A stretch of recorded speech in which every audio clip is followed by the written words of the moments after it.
Olá todo mundo, sejam bem-vindos a mais um vlog de leitura. Talvez, gente, esse seja o último do ano, não sei, talvez seja. Então antes de começar o vídeo, já começa a avaliar, compartilhar o vídeo com seus amigos. É óbvio, me segue nas redes sociais. Se você não é inscrito, caiu de paraquedas aqui nesse canal, só começar a se inscrever agora, que a gente vai começar uma aventura nova. Hoje chegou o exemplar de Um Encantamento Delicado. Esse livro aqui é da Alison Swift e ele é um cozy fantasy. Sabe quantos cozy fantasies eu já li esse ano? Nenhum, gente. Então vamos resolver esse problema. Cozy Fantasy, para começo de conversa, ele é um livro de fantasia com temáticas leves. Ele traz um desenvolvimento de personagens que deixa o leitor com aquela sensação de conforto, de aconchego. São livros que eu tô precisando ler muito no momento. Vai chegando o final do ano, não sei se vocês também vivem essa situação, onde eu tenho uma enorme sensação de cansaço emocional, aquela sobrecarga que a gente vive ao longo do ano. E com novembro chegando, meu aniversário tá vindo, eu queria uma leitura que me trouxesse boas energias. E simplesmente eu vou ler Um Encantamento Delicado, a convite da editora seguinte. Chegou o kit hoje, eu vou mostrar o kit, eu tô apaixonada pelo kit com vocês. Já falando da sinopse, esse livro é inspirado um pouco na regência britânica. Então assim, como ele é um cozy fantasy, ele tem uma estética e quase um light academia, ou seja, ele tem aquele ambiente muito solar, alegre, colorido e romântico que os cozy fantasies têm. Então ele é meio que uma pegada que parece um romance de época. Todo o mistério, o desenvolvimento amoroso dele está ao redor desse gênero extremamente parecido, por conta da regência britânica e de como a história vai sendo desenvolvida ao redor da nossa protagonista e do príncipe com quem ela vai acabar se apaixonando. Veio o brasão, eu não sei o que é essa história ainda, então conto pra vocês no futuro esse brasão. E também veio um kit de costura. Gente, eu achei que quando eu ia abrir, eu achava que isso aqui era uma espécie de, um espelhinho e tal, um espelhinho assim pra você ficar se vendo, um kit pra você botar na bolsa. Gente, isso aqui é muito útil. Vou abrir pra vocês e vocês encarem essa belezinha.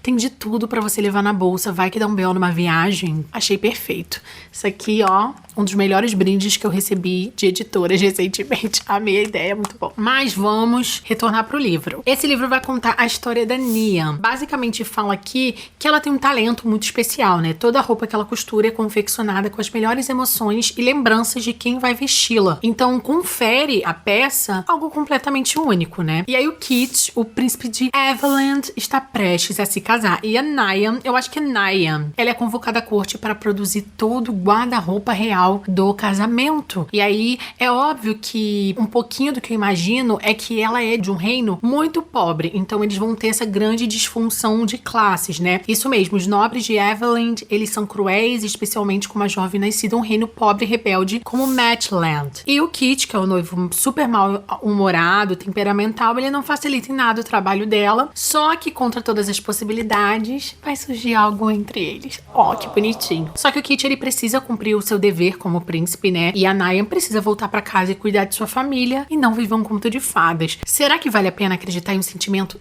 tão delicado? Assim, esse é um livro com romance proibido, dá pra ver ali nessa questão. Tem um amor proibido que envolve um príncipe e uma plebeia. Que bonitinho. Aí aqui atrás, inclusive já vou mostrar a edição pra vocês, aqui fala que esse livro contém moda e magia. Achei uma coisa meio Barbie.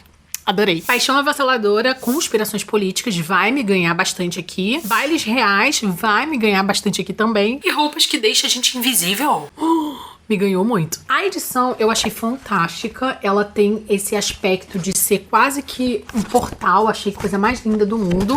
E aqui na frente, quando você abre, tem essa orelha vermelha. E aqui com o marcadorzinho da seguinte. E com as informações da orelha do autor. A Alison Swift nasceu na Filadélfia. É uma autora best-seller New York Times. Tem mestrado em literatura inglesa pela Universidade de Tulane. E vive na costa oeste dos Estados Unidos, lá em Marzipan, seu galgo italiano. No tempo livre gosta de andar de patins e praticar tecido acrobático. Que chique. Achei muito, muito, muito chique. E aí, gente, um pouquinho que eu já abri e vi aqui, o livro ele é narrado em terceira pessoa, e aí a gente vai focar nessa personagem, mas eu acho que pode ter outros pontos de vista. No caminho do vlog eu conto pra vocês, mas fiquei bem animada com a temática e com o fato de ter um romance proibido entre uma plebeia e um príncipe, e também com as temáticas ao redor da moda, ao fato de a nossa protagonista ser costureira e precisar fazer as roupas do casamento. Achei uma coisa bem bem sessão da tarde que aquece corações. Então, bora começar. Não tenho ideia que vou achar, vou contando pra vocês, mas tô com a mente super aberta porque eu tô com uma leve ressaca literária e acho que um encantamento delicado pode tirar. Gente, olha essa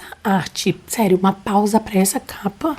Gente, que detalhes, que coisa mais linda. Eu achei tudo. A classificação é bem leve, justamente porque cozy fantasies, cozy mysteries, eles têm a classificação mais leve. Então, se você tem 13, 14 anos, você consegue ler o livro. E vamos lá, gente, bora começar. Finalmente voltei pra falar da primeira parte da leitura de O Encantamento Delicado. Cheguei a 40%, até bem rápido. Eu li ontem à noite e cheguei a 40%. Eu achei que essa leitura, ela tá sendo muito rápida de ser absorvida, porque ela parece muito um romance de época. E ela, pra quem é fã de Bridgerton, vai trazer certa familiaridade, porque tem um elemento aqui na história que é uma espécie de fofoqueiro, uma coluna de fofoca que dá nome aos bois. Na verdade, utiliza pequenas abreviações, mas todo mundo no final meio que entende e traz à tona a vida pessoal e esses escândalos que acontecem na alta sociedade do povo do reino dos Avaleses,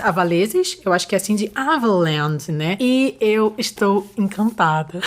Até os 40%, eu marquei muita coisa. Mas uma das coisas que mais me chamou a atenção é o fato de que esse é um livro com bastante conspiração política. Eu não tava esperando tanta conspiração política, porque ele é um cozy fantasy, ele é uma fantasia aconchegante. E normalmente, quando esse gênero e esse estilo de fantasia acontece, a gente tem mais elementos de magia e romance do que conspirações políticas. Eu tô amando até agora a escrita da Alison Safdie e como ela tem trazido esses elementos políticos que são muito importantes nessa história. O que acontece é que a Niam, ela é de Mashland. Mashland, por muito tempo, foi um reino que foi enfraquecido e empobrecido pelo grande roubo que a Avaland acabou implementando dentro desse reino. Eles chegaram com sua magia, roubaram todos os grandes recursos de Mashland e levaram para o seu reino, porque os avaleses, eles têm uma magia de multiplicar, de fartura, ou a família real, eles têm muita magia com a terra. Então, eles meio que enriqueceram em cima de recursos de outro reino. Então, de certa forma, a visão política que eles têm desses estrangeiros que vêm de Mashland são de pessoas que estão ali para servi-los. E aí tem essa relação de eles sempre verem Mashland como estrangeiros pobres, analfabetos, que tiveram muita dificuldade e que vêm para Avaland para servir. Eles se mudam de um reino para outro para trabalhar, para conseguir construir uma vida melhor. A maioria deles vai para Avaland porque lá tem muito mais oportunidade. Mas isso tudo aconteceu lá atrás por conta de um problema, uma guerra que aconteceu. Na verdade, foi uma espécie de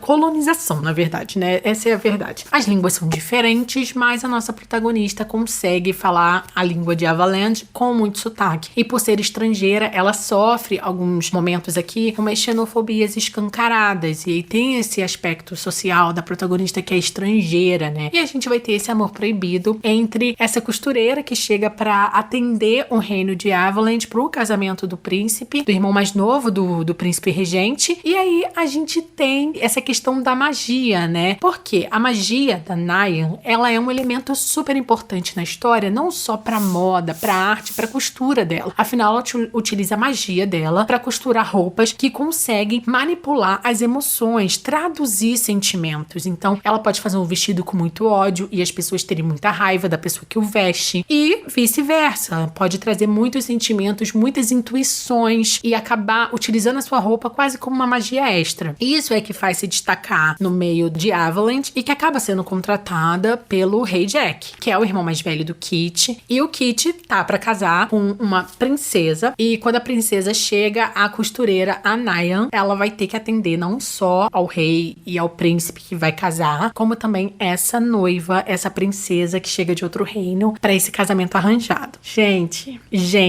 eu amei o fato da magia ser muito bem explorado. Eu achava que, por mais que ela esteja nas nuances e não ser uma grande conspiração mágica nesse universo, ela é muito importante, porque não só a magia da Niam leva ela pra aquele lugar, como também a magia do Kit. O Kit, ele tem magia da terra, assim como toda a família dele. Então, de certa forma, ele acaba manipulando a terra e, sem querer, às vezes, suas emoções acabam indo parar nas plantas ao redor do jardim, do reino, do castelo e tudo mais. E, além disso, isso, a gente consegue perceber aqui que às vezes a forma que o Kit utiliza pra se expressar emocionalmente. Ele é muito reservado e muito resguardado, porque até alguns anos atrás ele não convivia, na verdade ele nem ficava em Everland, ele estava em outros lugares e ninguém sabe exatamente por que isso aconteceu, por que ele voltou, por que o príncipe mais novo está de volta, além de estar ali pra cumprir o casamento. Que a grande verdade que dá a entender é que ninguém queria ter o Kit por perto, e aí a gente precisa ainda investigar esse ponto na história. A Nayan, por sua vez, é uma protagonista que eu tenho gostado bastante. Ela tem esse elemento de ser uma pessoa perfeccionista, de ser muito talentosa. Ela ainda tem aquele negócio de ser, eu sou muito pequena e, meu Deus, como é triste ser baixinha, o que é muito engraçado. Mas eu vejo como ela é uma menina muito corajosa. Ela consegue expressar seus descontentamentos e é por isso que rola um Enemy to Lovers com o Kit, porque eles acabam tendo sempre debates ali, discussões, muitas divergências. Então, de certa forma, isso por si só torna a história mais divertida. E agora que a história tá andando, que as coisas estão funcionando mais, né? A gente tem essa coluna de fofoca que é a tagarela. Pra mim, esse é o grande ponto que amarra todos os elementos da história, né? Porque a conspiração política por si só, ela acaba sendo muito utilizada pela coluna, pelo tagarela. O tagarela, ela é assinada por uma pessoa que é pró-Mashland, ou seja, ela utiliza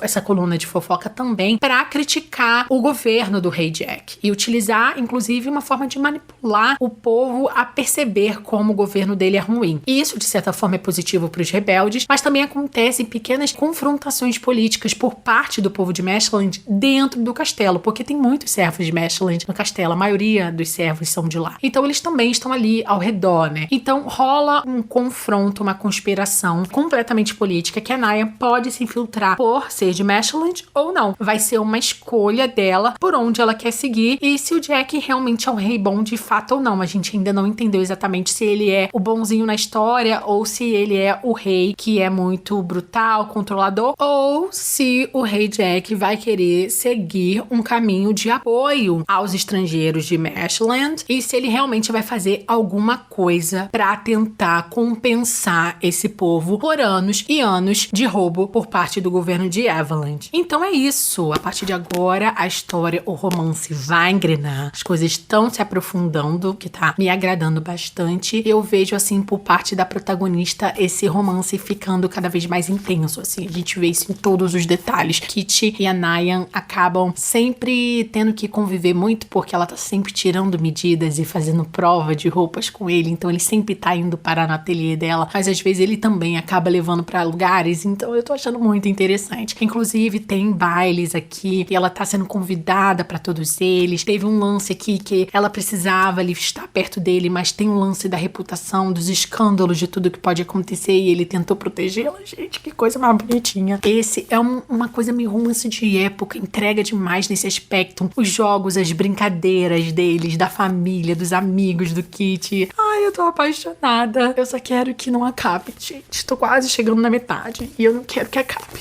É isso.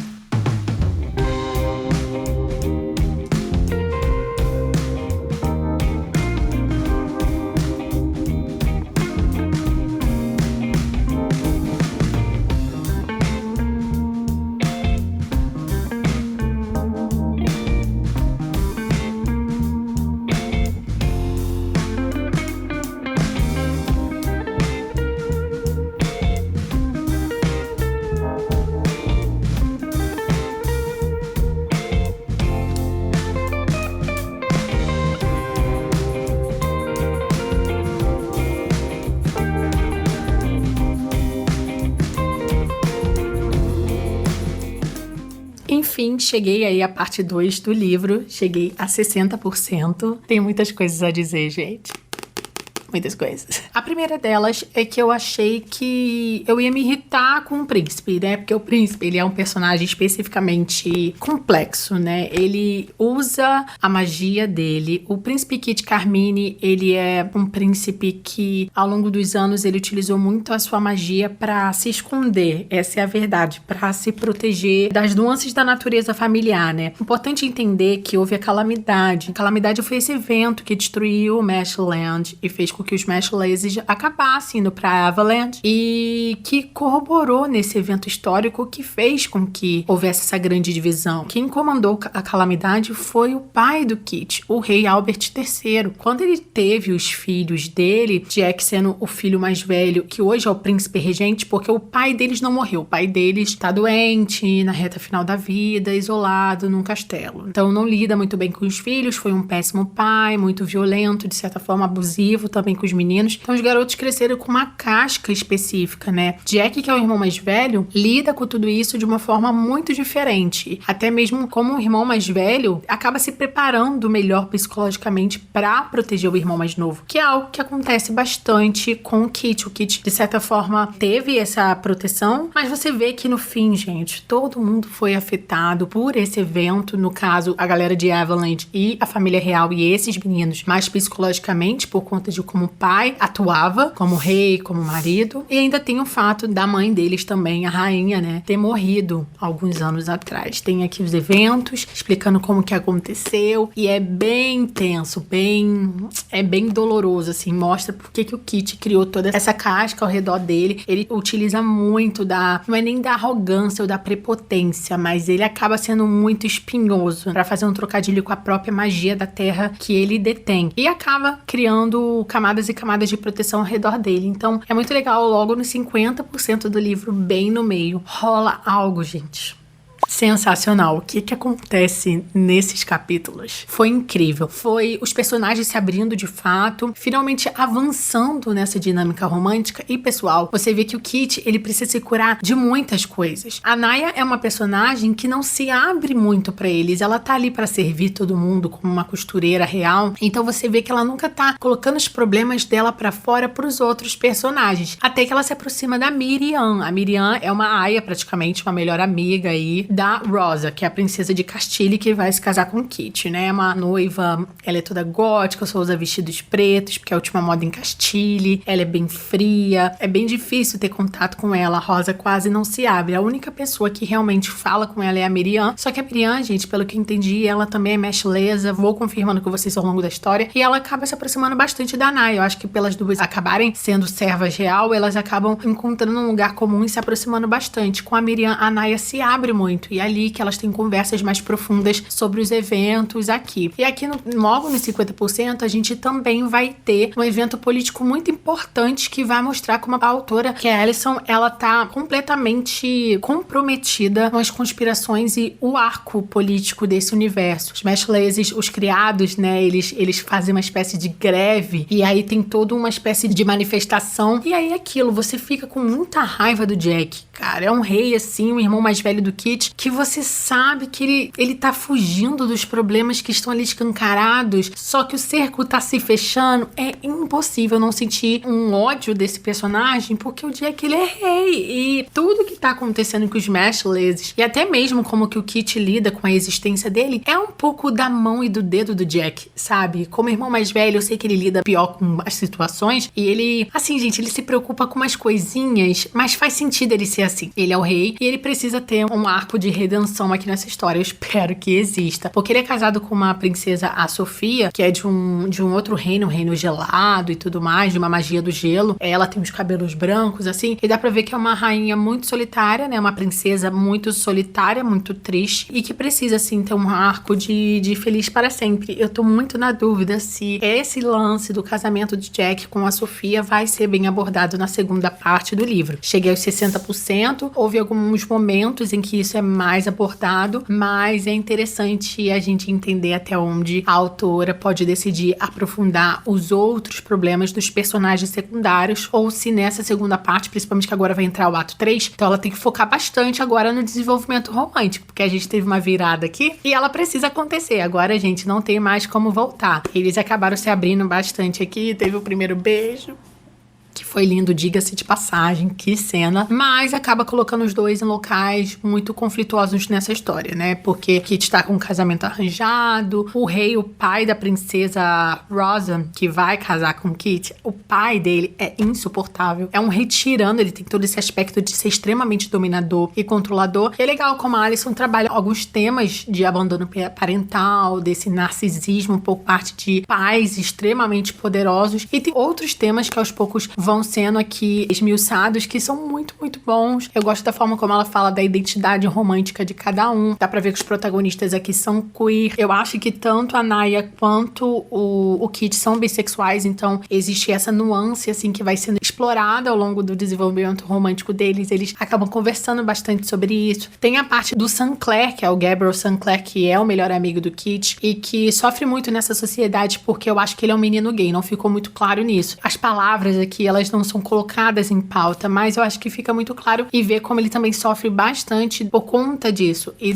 de como a sociedade o trata por conta disso também. Então, realmente, assim, é uma história com muitas camadas. Tem muitos temas sendo explorados aqui e que tornam o livro ainda mais incrível, mais envolvente, mais complexo, mais rico para a experiência do leitor. Até agora o livro tá com 5 estrelas, gente. Não tem como tirar umazinha sequer. O livro tá realmente muito envolvente, assim. Eu me sinto em casa quando eu leio esse livro. Me parece, assim, que eu tô lendo um romance de época. Não tenho o que dizer. Só que com magia. Olha que legal, gente. Juntou as duas coisinhas. E bastante romance. Só que é muito legal como ele parece um romance de época, gente. Porque, assim, tem as brincadeiras, sabe? Tem um jogo de cricket que a gente adora ver nos romances de época, porque tava super no auge na sociedade britânica dessa época. Os vestidos, os bailes, como a sociedade lida com uma temporada. Então é muito Bridgerton, assim, principalmente por causa do Tagarela e da coluna de fofocas. Pra quem é fã de Bridgerton, isso aqui vai encaixar perfeitamente. Que bom que eu peguei um Encantamento Delicado pra ler, gente, porque tá sendo muito gostoso. Ele tá super me tirando de uma ressaca, porque como eu tô um pouquinho de ressaca literária por conta da escrita do livro, ele tá sendo algo totalmente diferente do que eu tô escrevendo, do que eu andei lendo ultimamente. Então ele é um cozy fantasy com essa magia, com esse romance leve, aconchegante, mas ao mesmo tempo trazendo personagens extremamente maduros, assim, eles são jovens, mas por período eles são muito adultos, né? E também trabalha essa estética e esse cenário que é inspirado na regência britânica. Então ele traz esse combo muito gostoso que tá sendo muito agradável de ler. Até agora tá incrível. Eu acho que agora eu vou, tipo, devorar esse livro porque tô chegando nos 30% finais. E aí eu não sei, gente. Eu acho que eu não vou piscar. Eu praticamente nem marquei a parte 2 porque eu só queria ler e acabar me alimentando da história. Eu não conseguia parar muito pra marcar. Às vezes eu acabo me concentrando e me envolvendo tanto na história. Não sei se vocês são assim. Que a gente quase não marca, não para pra colar os post-its, pra fazer a marcação no Kindle, né? Que é onde eu tô lendo o livro. Então, no final das contas, eu quase não marquei. Mas tá sendo maravilhosinho. E eu não consigo não prestar atenção nessa edição, gente. Essa capa é muito bonita, pelo amor de Deus. E os post-its também combinaram bastante.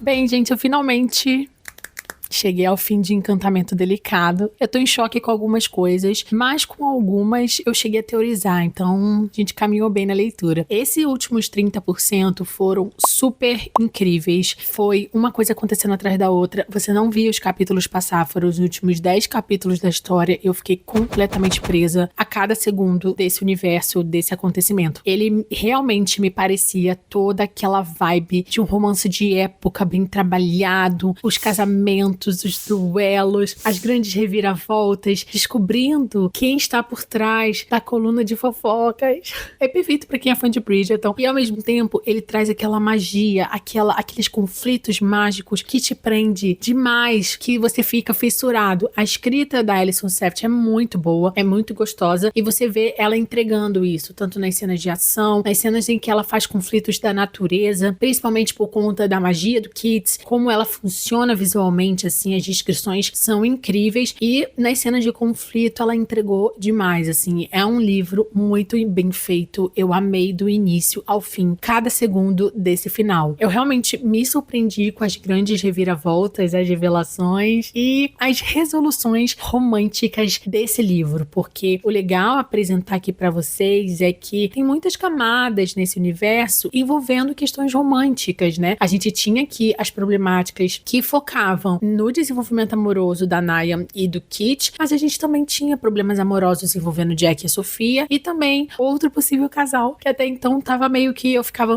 será?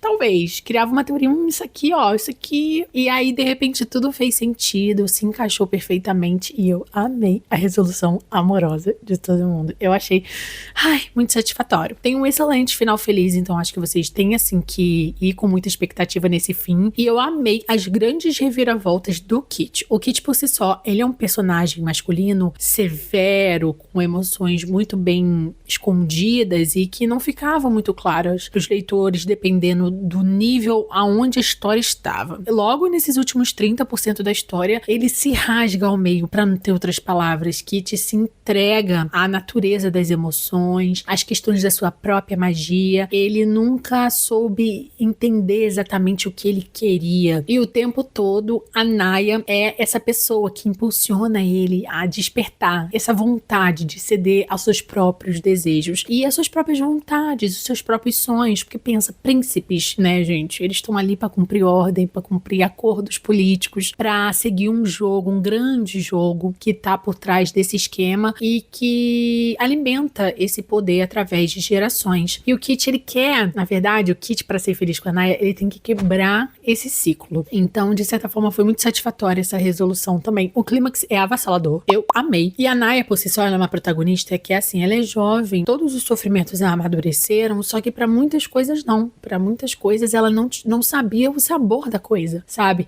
Realizar próprios sonhos, parar de trabalhar e pensar um pouquinho no que ela quer, se cuidar, se proteger, criar autodefesas, né? A Naya em nenhum momento foi esse tipo de personagem. E na reta final da história, ela percebe como ao longo da vida dela, por mais que ela tenha usado todo o seu tempo de vida pra focar na sua magia, que já é algo muito dela, ela sempre estava pensando muito no outro, sempre na mãe e na avó, na família, na segurança da família, na saúde da família, e esquecia sua própria saúde, suas próprias dores, seus próprios desejos. E a única coisa que a gente realmente sabia desde o início sobre a Naya é que ela era uma garota romântica, que ela queria encontrar o amor um dia. E isso já estava bem claro lá no início da história, e foi muito satisfatório ver como esse foi o ponto de partida para ela descobrir novas nuances, novos sonhos, novos desejos. Então, assim, o Encantamento Delicado, ele é sobre o amor, realmente, de fato, mas sobre como a magia é algo muito tênue e linear entre o que você precisa fazer e aquilo que você realmente quer. E isso não só pra Naya e pro Kit, pra muitos outros personagens nessa história, essa é a grande questão que envolve esses enredos. E, gente, é muito bem amarrado, é muito bem resolvido. E os arcos de todo mundo é sensacional. É de deixar um quentinho no coração, como toda fantasia cozy se propõe. E, ao mesmo tempo, dá aquela esperança, aquela energia. Você termina o livro com uma energia. Porque os cozy, os livros cozy, os livros aconchegantes, independente do gênero, eles dão um gostinho no final de que você terminou aquela leitura que tá te deixando muito feliz. É assim que eu tô me sentindo com o final de Encantamento Delicado. Eu amei a trajetória deles. Eu leria mais livros nesse universo, porque é um universo muito complexo, com muitas questões políticas muito enriquecidas. Então, pra mim, a autora, ela não fugiu dos problemas que precisavam ser tratados nessa história. Ela tinha uma proposta inicial de um romance inspirado na regência britânica, com todos aqueles elementos que parecem romance de época, mas ela se comprometeu aí com as muitas camadas que isso acaba implicando. Então é óbvio que eu dei 5 estrelas. Eu amei. Eu acabei favoritando, porque é um gênero que eu amo, que é a fantasia, junto com outros subgêneros que eu adoro, tipo romance de época. Então a combinação eu acabei favoritando, gente. Entrou pra lista de melhores do ano. Não sei como é que vai ficar essa lista até dezembro. Meu Deus. Mas, gente, sensacional. Bem, amores, é isso. Espero muito que vocês tenham gostado desse vlog de leitura de Um Encantamento Delicado. Uma leitura extremamente satisfatória e que eu acho que muitos caboqueiros vão gostar, independente se você gosta de fantasia ou não, porque é isso, gente. É uma experiência e tanto. Espero muito que vocês tenham gostado desse vídeo. Lembrando que o link para vocês adquirirem o Encantamento Delicado, tanto no e-book quanto no físico, vai ficar aqui embaixo no comentário fixado e na descrição para vocês. Lembrando que a classificação indicativa é mais 14, mais 15, eu acho que é bem livre, na verdade, até um pouquinho antes. Vou deixar aqui na tela nesse momento pra vocês. E é isso, gente, não se esquece de seguir o Kabuki TV nas outras redes sociais, aproveitando que durante todo o mês de novembro vai ter sorteios lá no Kabukiverso, então o link pro Kabukiverso vai ficar aqui também, é t.me/Kabukiverso, e eu espero vocês nas demais redes sociais pra gente acompanhar os nossos conteúdos ao longo do restantezinho que a gente tem de 2024. Então é isso, eu tô indo, mas eu volto. Big beijo pra vocês e até o próximo vídeo. Tchau! Late at night, not okay. All I want, and I pray, all I need are some better days. Yeah, all I need are some better days. Cause all I want, and I pray, I believe in the better days.